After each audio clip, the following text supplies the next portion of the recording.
It's time now for The Last Word with Lawrence O'Donnell. Good evening, Lawrence. Rachel, don't surprise me like that. That was a little too quick. I'm used to a little. Here I come. Yes, one of those kinds of things.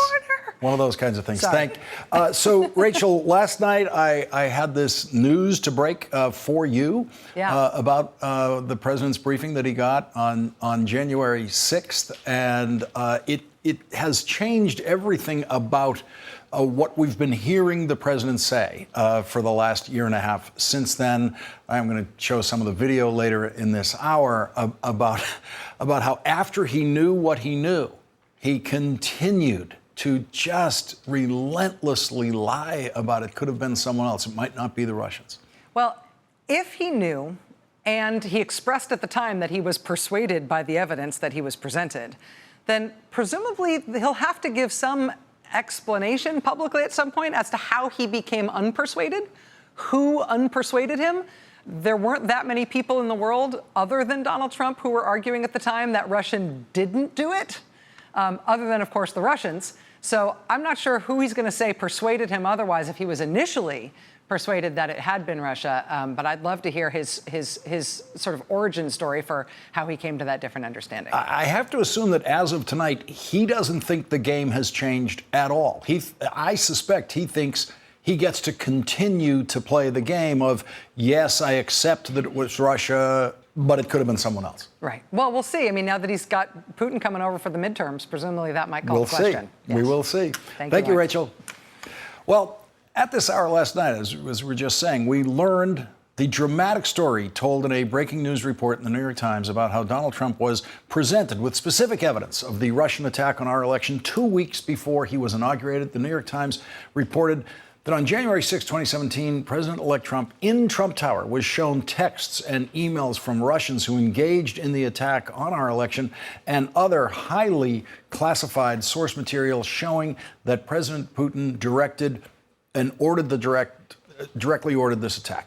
And now this morning, in an interview on CNN, we learned more from James Clapper, who was then the director of national intelligence and was in the room with the president-elect when that evidence was presented. I think the best insight into the level of detail and the fidelity of the information we had, which gave us such high confidence, can be found in a careful read of the most recent indictment of the 12 GRU officers by Special Counsel Mueller. That, to me, is, I think, great insight into the detail that we had, which we exposed the president and his team to on the 6th of January of 2017. In addition, we left a very highly classified written document, which laid out in more detail the evidence that we had. And so the fact that President Putin was directly involved and directly ordered this, no big decisions are made in Russia anyway without Putin, and all that was laid out. And so Donald Trump has known from the start of his presidency that Vladimir Putin ordered the attack on our election. And from James Clapper this morning, we learned that Robert Mueller has known from the beginning of his investigation about at least some of those Russian military officers who Robert Mueller indicted last week. And that means that Robert Mueller probably could have brought that indictment against those Russians months ago. And so the timing of that indictment on the Friday before the Monday that the president was scheduled to meet with Vladimir Putin now seems all the more calculated and deliberate, and shows that in addition to the investigative skills that Robert Mueller and his team have, the Mueller team is also in possession of masterful tactical, strategic skills. The strategic timing of that indictment meant that the indictment was the lens through which the news media and the world watched the catastrophe that was the Trump-Putin summit. Donald Trump has a pattern. After he makes a disastrous mistake, which leads to worldwide public humiliation, Donald Trump, and Donald Trump alone, believes that he can prove that it wasn't a mistake by publicly announcing he's going to make exactly the same mistake again. And so President Trump did that again today. And he did it when the cable news world was riveted to an interview that the Director of National Intelligence, Dan Coats, was giving to Andrea Mitchell here on MSNBC. The interview was deemed so important by other cable news networks that they actually simulcast part of this MSNBC interview at the Aspen Security Forum. It was an extraordinary television event because, of course, Donald Trump has just this week equated Dan Coats and Vladimir Putin. My people came to me, Dan Coats came to me, and some others. They said they think it's Russia. I have President Putin. He just said it's not Russia. I will say this. I don't see any reason why it would be. And so, as expected, Andrea's interview with Dan Coats today began very badly for the President of the United States. Moments after the president appeared to be siding with Vladimir Putin over you personally, by name, you stood up and spoke out.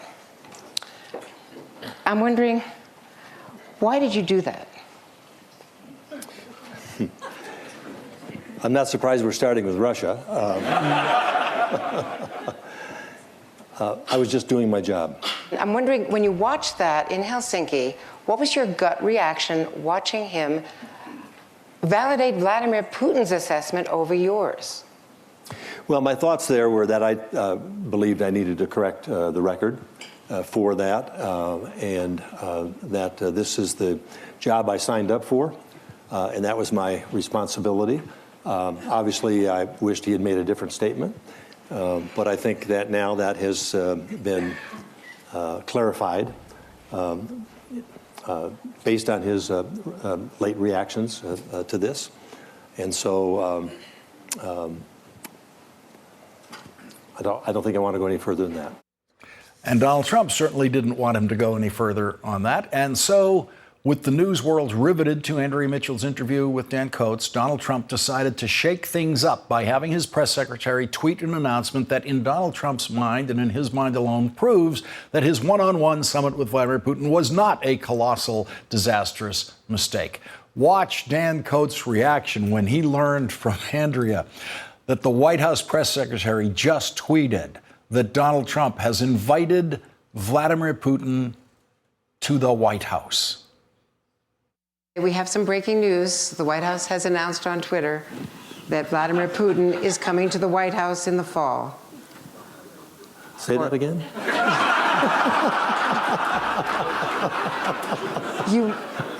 Vladimir Putin coming Did I to hear the... you? Did I hear you? Yeah.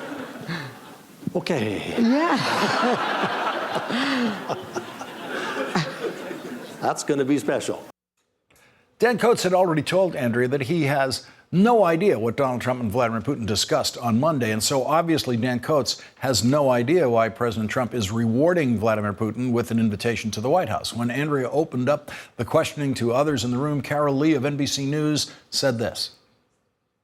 The White House announcement that Andrea referenced earlier said Putin was invited to Washington this fall. Were you aware of that? Just want to clarify, because you didn't seem to be. Based on my reaction, I wasn't aware of that. Well, would you recommend that there not be a one-on-one without note takers? If I were asked that question, I would look for a different way of doing it. Congressman Adam Schiff and Eric Swalwell tried to find out what Dan Coats and no one else in the Trump administration seems to know, which is what President Trump and Vladimir Putin talked about when they were alone. Congressman Swalwell will join us in a moment to describe their attempt to get the House Intelligence Committee to subpoena the notes of the State Department interpreter who was in the room with Donald Trump and Vladimir Putin. The Senate showed how quickly it can actually do something today when the Senate really wants to. It took the Senate's Democratic leader, Chuck Schumer, exactly 3 minutes and 8 seconds to convince the Senate to vote on a resolution, quote, expressing the sense of Congress against the making available of current and former diplomats, officials, and members of the armed forces of the United States for questioning by the government of Vladimir Putin. The Senate vote was 98-0 in favor of that resolution after Donald Trump on Monday publicly said that it was a good idea to hand over, among others, Obama administration Ambassador to Moscow, Michael McFaul, who Vladimir Putin specifically mentioned on Monday as he stood beside Donald Trump. Vladimir Putin accused Ambassador McFaul of being a criminal and said he would trade the extradition of the 12 Russian military officers who have been indicted by Robert Mueller for Ambassador McFaul and other Americans, to which the President of the United States said this. What he did is an incredible offer. He offered to have the people working on the case come and work with their investigators with respect to the 12 people. I think that's an incredible offer, okay? When asked about that yesterday, the White House press secretary said that the Trump administration was still considering Vladimir Putin's offer, still considering whether to hand over Ambassador McFaul and other Americans to Vladimir Putin. A State Department spokesperson yesterday immediately said that that was ridiculous and that the State Department would never participate in such a deal. And then the United States Senate voted unanimously today to condemn the idea.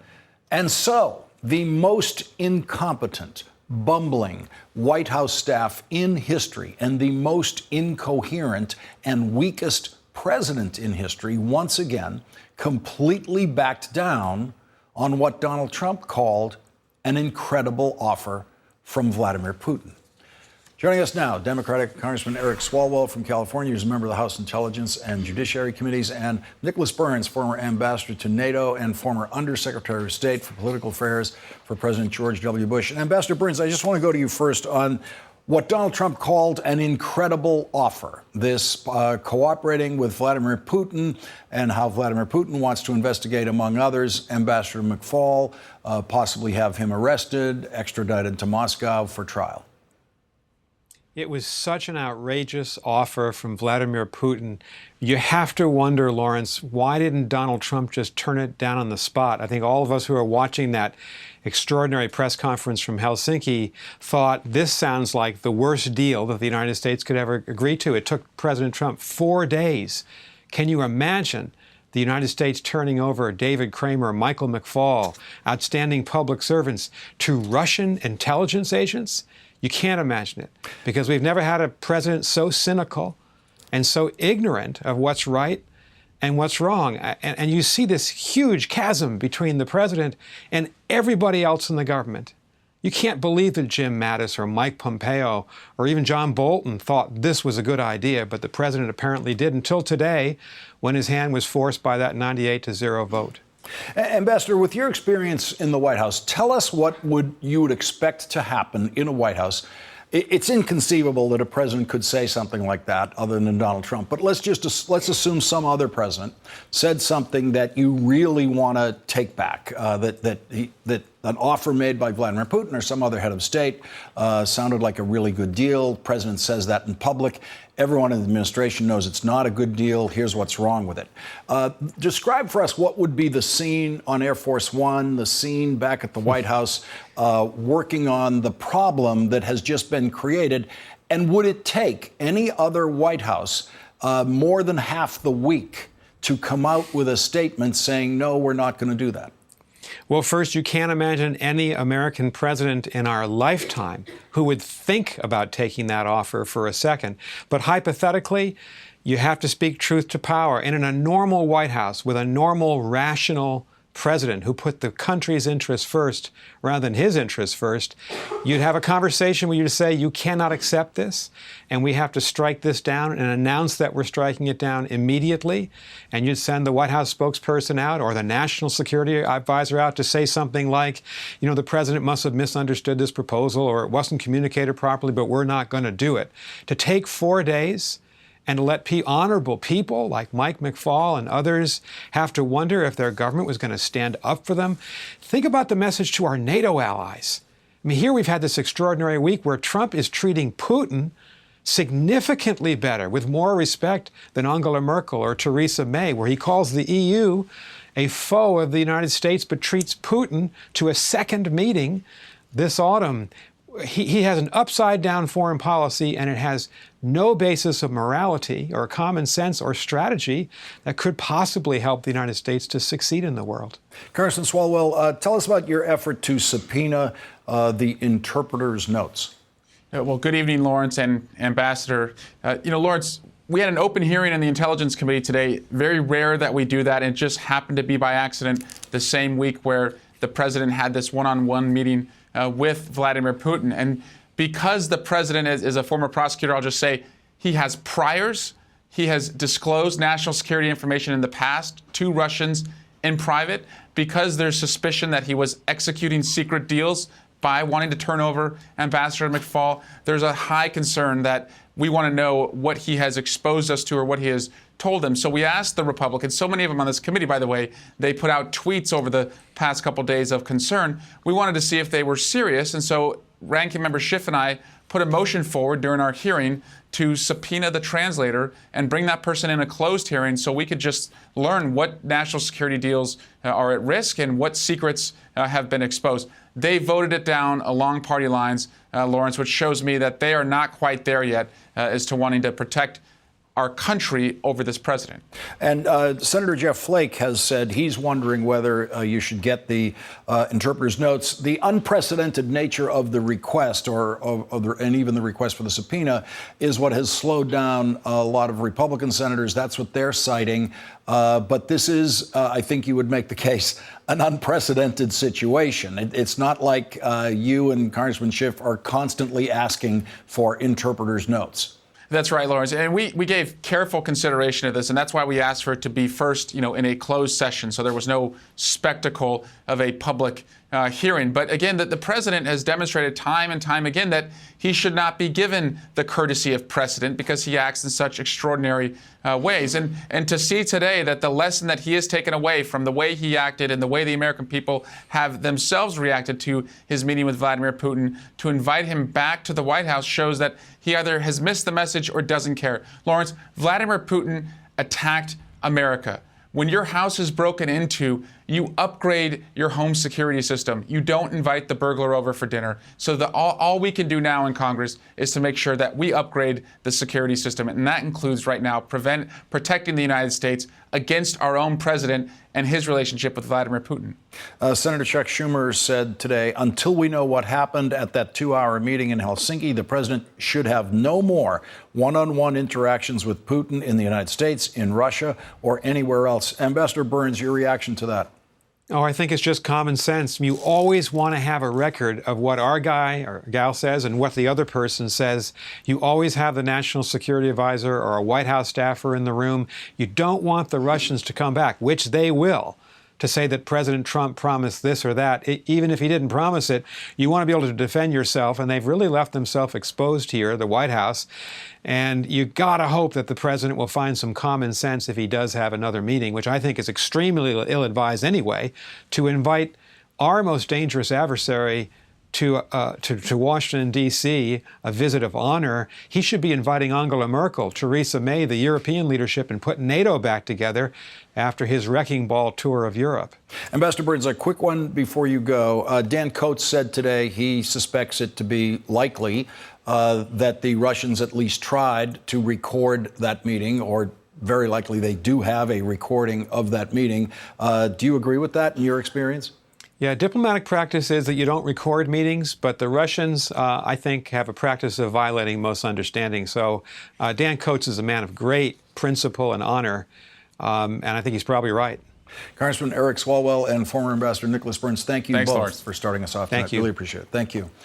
And when we come back, we're going to show you video of the president lying, but these are lies you've actually seen him tell before. But tonight, there is a whole new context for more than a year and a half of lying by the President of the United States. And later, an interpreter for 7 presidents will join us and tell us exactly what the State Department interpreter who was in the room with the president on Monday has been doing since Monday, and why she has more than just her notes.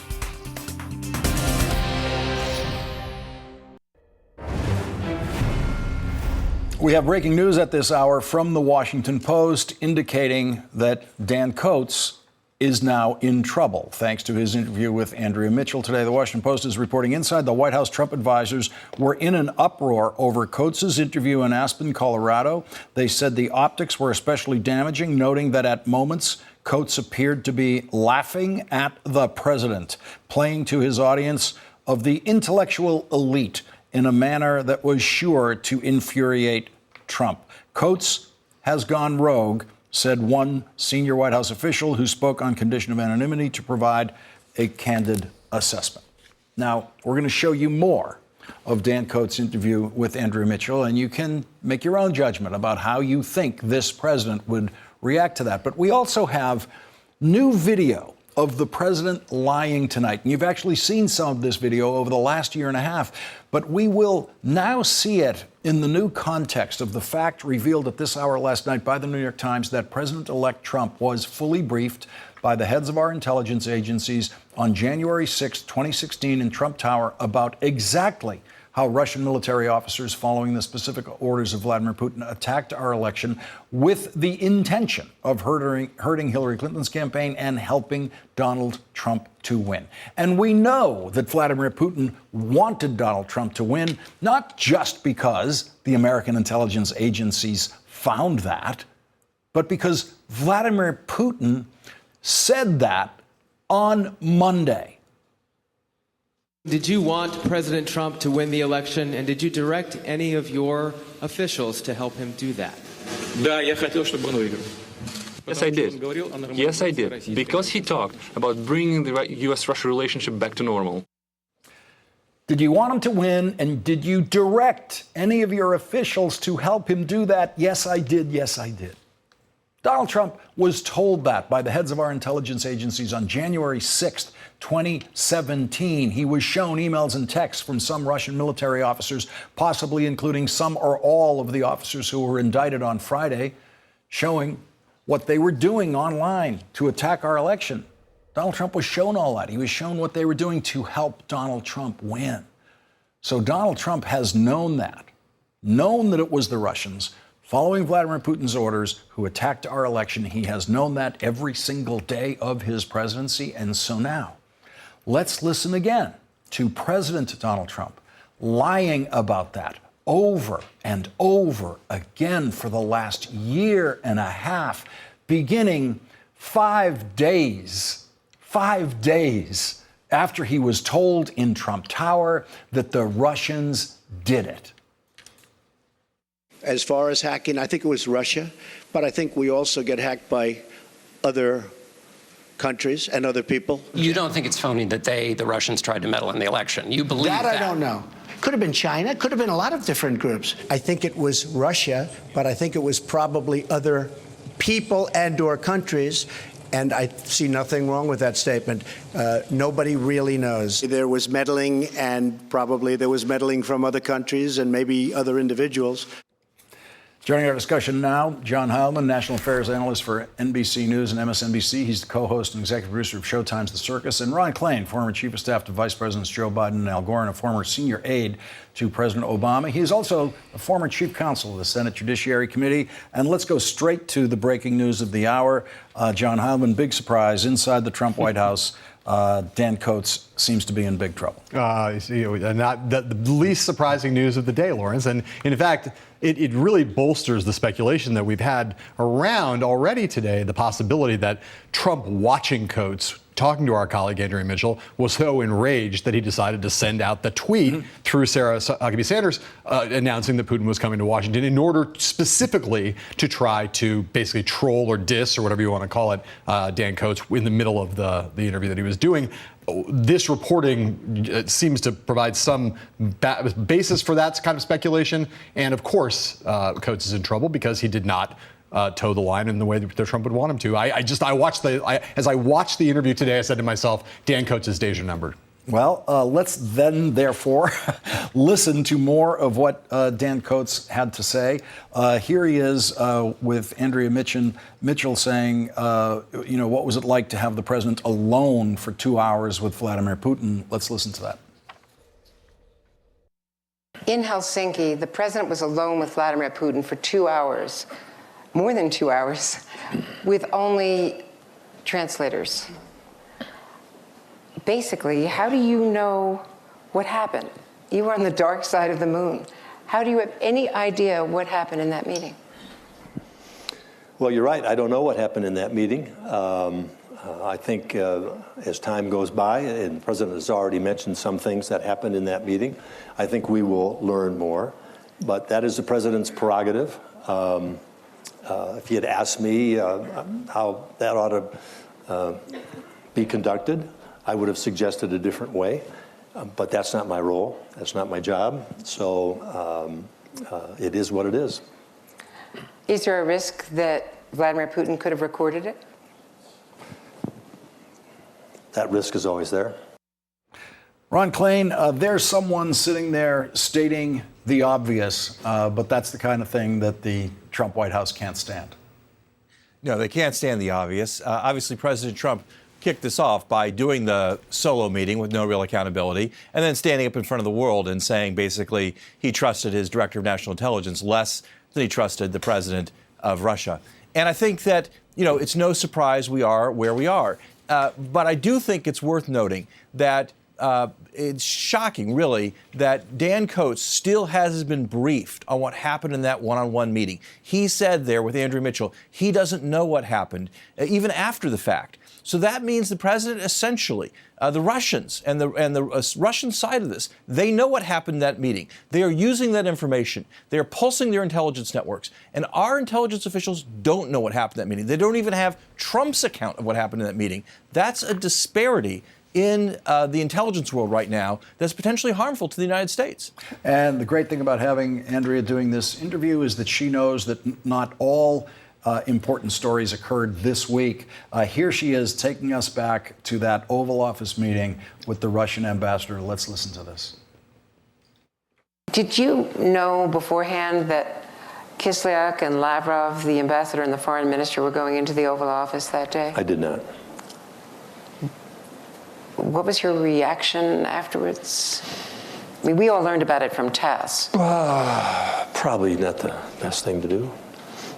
But no, I was not aware of that. John Heilemann, take all the time you want and come up with a better answer than that. I mean, the Trump White House doesn't seem to understand that there isn't some other answer that Coats could have come up with. No. And I mean, look, given the circumstances, it's not clear to me on the basis of what he said in that interview that he still doesn't necessarily know what happened in the meeting with Lavrov. Right. Not only in the meeting with Putin.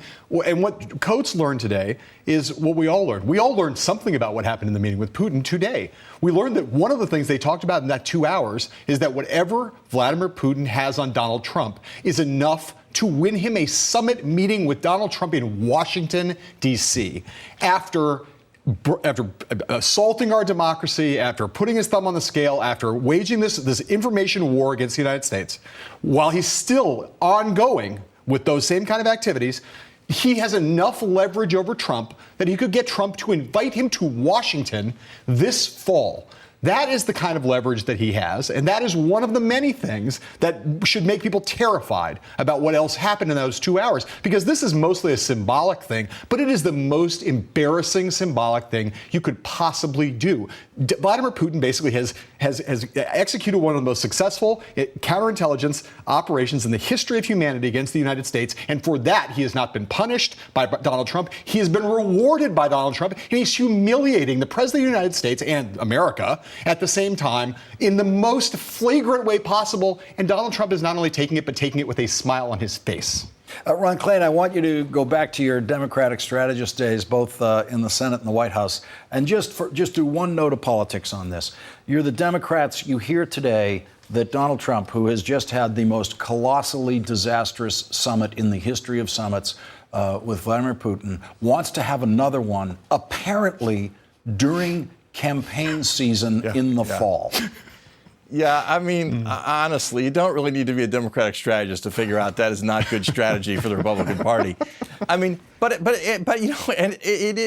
There's a serious point here. You kind of alluded to this at the top of the show, Lawrence. I think the word crazy gets thrown around way too much about politics in this White House, but it is the definition of insanity to do the same thing over and over again and expect it to come out differently. And if we send Donald Trump completely unprepared into a meeting with Vladimir Putin, the result is going to be the exact same as what happened in Helsinki. And that's crazy. We're going to have to leave it there, take a break. John Heilemann, thank you for joining us tonight. And when we come back, why hasn't Robert Mueller subpoenaed Donald Trump. Why does Robert Mueller allow Donald Trump to continue to play the game and Rudy Giuliani play the game, pretending that Donald Trump would like to sit down for an interview with Robert Mueller, but they just have to work out the terms? A former federal prosecutor has a theory today about exactly why Robert Mueller has not subpoenaed Donald Trump, and it's not a good theory for Donald Trump.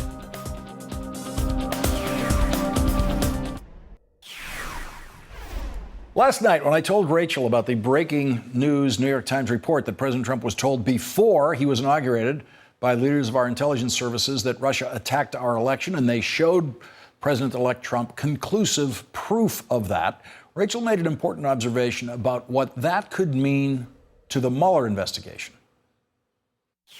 If that reporting is true, then every single time the president since then has cast doubt on whether or not Russia did it, or whether or not Vladimir Putin should be believed when he denies responsibility for the attack. That's the president actively covering up something that he knows to be true. But if you're actively participating in the cover-up of a crime that you know was committed, there's a legal question as to whether or not you are helping, essentially, in a conspiracy after the fact, right? I mean, absolutely. And that is yet another reason why Donald Trump could never survive an interview with Robert Mueller. But President Trump continues to play the game where he pretends that he really wants to talk to Robert Mueller. Here's yesterday's version of that game. My lawyers are working on that. I've always wanted to do an interview because, look, there's been no collusion. There's been no talk of Russia. There's been no phone call. There's been nothing. Why? Why is this game still going on? Why is Robert Mueller allowing Donald Trump to pretend to be willing to submit to an interview while spending the entire year refusing to submit to an interview? Why doesn't Robert Mueller just subpoena the president? Joining our discussion now, Glenn Kirshner, a former federal prosecutor whose new piece for NBC News Think is entitled, "Why Hasn't Robert Mueller Subpoenaed Trump? 3 Theories About the Russia Investigation." Glenn, lay out your theories about why we are where we are and that there's been no discussion between the president and Robert Mueller. Well, sure, Lawrence. You know, first of all, I think we are past the point where any of us believe the president will sit down for a voluntary interview. That's not going to happen. So I spent literally decades in grand juries investigating and indicting cases. And we have to make decisions as prosecutors about who we're going to subpoena, who we're not going to subpoena. Now, the subpoena power is very broad, and actually we can subpoena anyone who, even if they don't have relevant evidence, they could have information that could lead the grand jury investigation to relevant evidence. I think there are 3 possibilities here as to why Robert Mueller has thus far declined to subpoena the president, and I think they go from less likely to most likely. First, I think the least likely is that Bob Mueller's investigation has already accumulated enough information, enough evidence to reach informed opinions without hearing from the president. But I think that less likely because I can tell you that when it comes to prosecutors, more evidence is more evidence. We always want more good, reliable, relevant evidence if we can get it. The second possibility is that Bob Mueller may not want to inspire the somewhat lengthy legal battle that would obviously erupt if he were to serve a grand jury subpoena on the president. I do think Bob Mueller would win that battle because of the opinions that are out there that are at least relevant to the issue. Nixon, the Nixon opinion, Clinton v. Jones, both of those militate in favor of a subpoena to a president for grand jury testimony being enforceable. But I actually think with the passage of time, the third possibility is becoming more likely by the day, and that is that Bob Mueller has decided that he's collected so much evidence that the landscape has changed dramatically, and that the president may very well now be a target of the grand jury's investigation. And I can tell you the Department of Justice has a policy whereby we don't subpoena targets to the grand jury.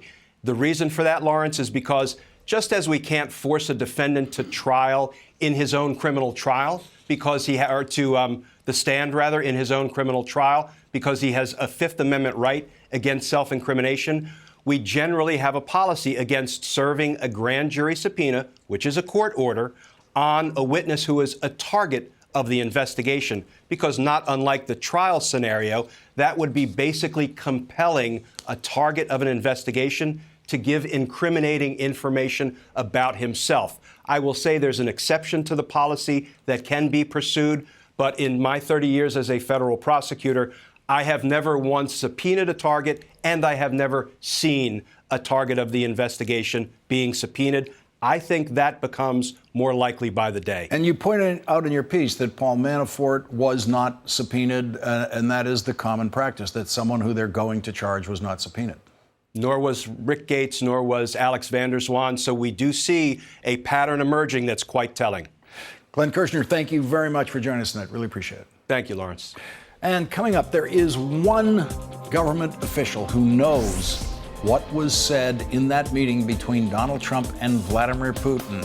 And so, up next, a former interpreter for 7 presidents will join us to tell us what is in the interpreter's notebook.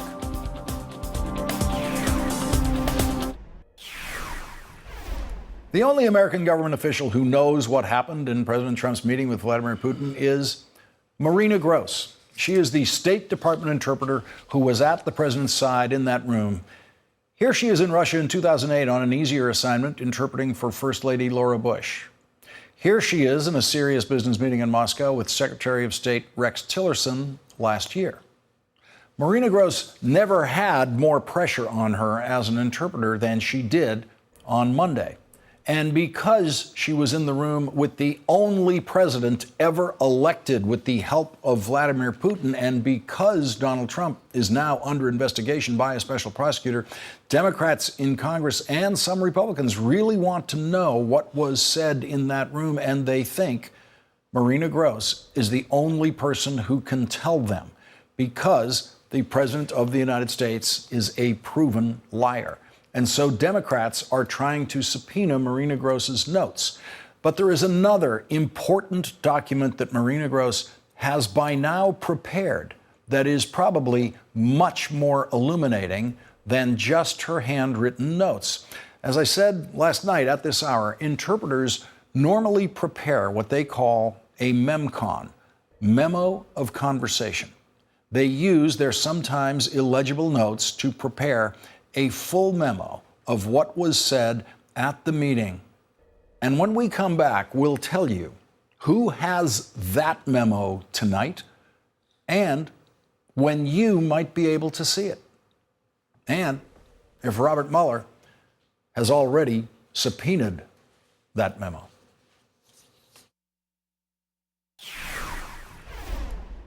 As I said before the break, interpreters prepare a memo of conversation, a memcon. They use their handwritten notes from the interpreting session, which sometimes those notes are only legible to the interpreter. It's a very personal kind of script, high speed. They type that up into a memo that they then submit to the Secretary of State.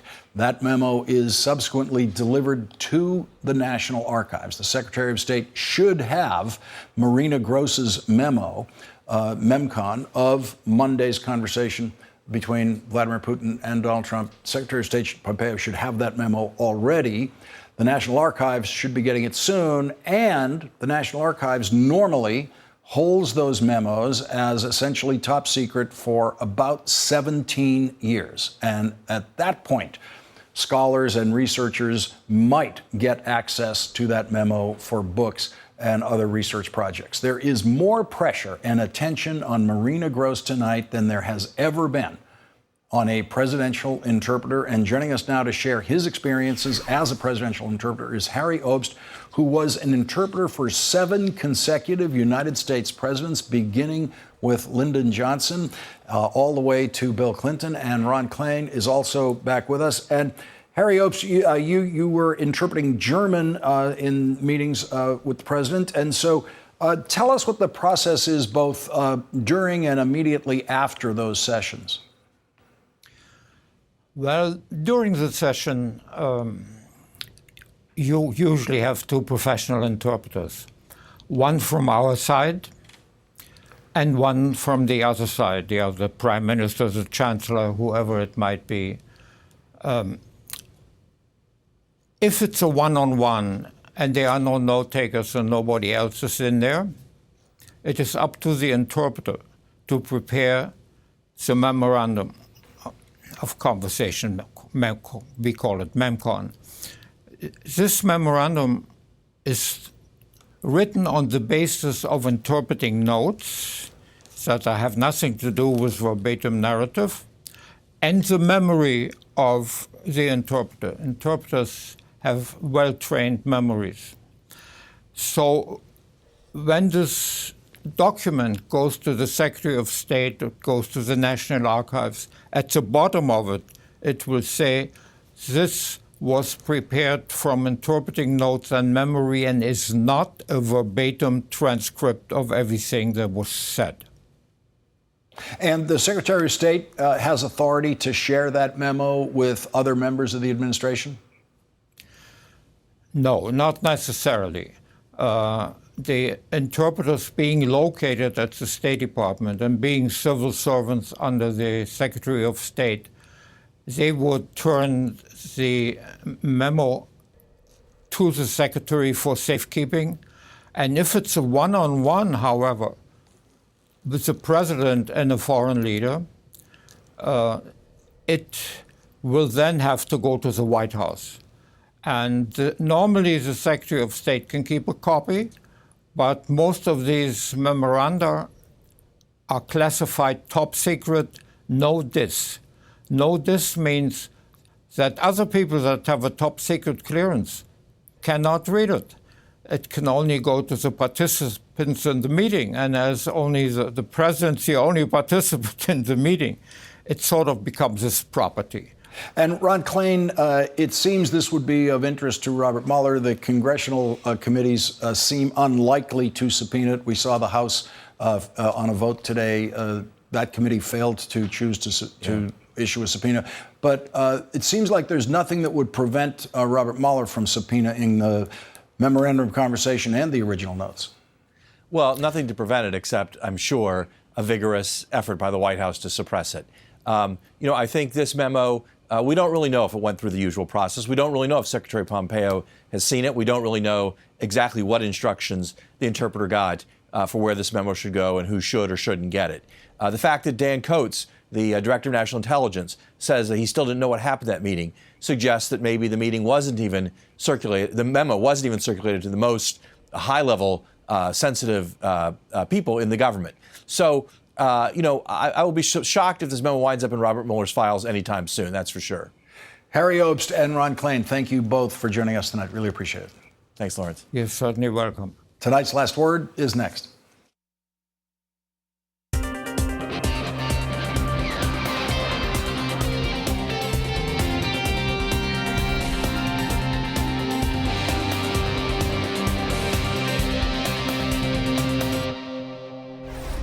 Today, former Senator Dan Coats, now the Director of National Intelligence, described with some fondness how the United States Senate worked in the 1990s when he was serving as Senator from Indiana and I was working on the Democratic Senate staff.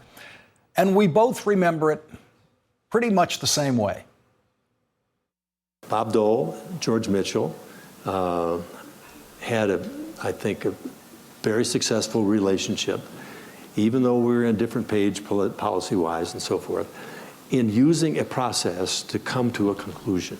And I think we've lost that now, partly from a procedural standpoint, partly because there's just so much animosity between the two groups. Things have been accomplished, but I think it could be a much better atmosphere if we could get some kind of comity in terms of how we work with each other. Dan Coats gets tonight's Last Word. Hey, it's Chris Hayes from MSNBC. You know, every day I come to the office and we make a television show. And every day I think to myself, there's so much more I want to talk about. And so this is our podcast. It's called Why Is This Happening? And the whole idea behind it is to get to the root of the things that we see play out every day. They're driven by big ideas. Each week, I sit down with a person uniquely suited to explain why this is happening. New episodes of Why Is This Happening? Every Tuesday. Listen for free wherever you get your podcasts.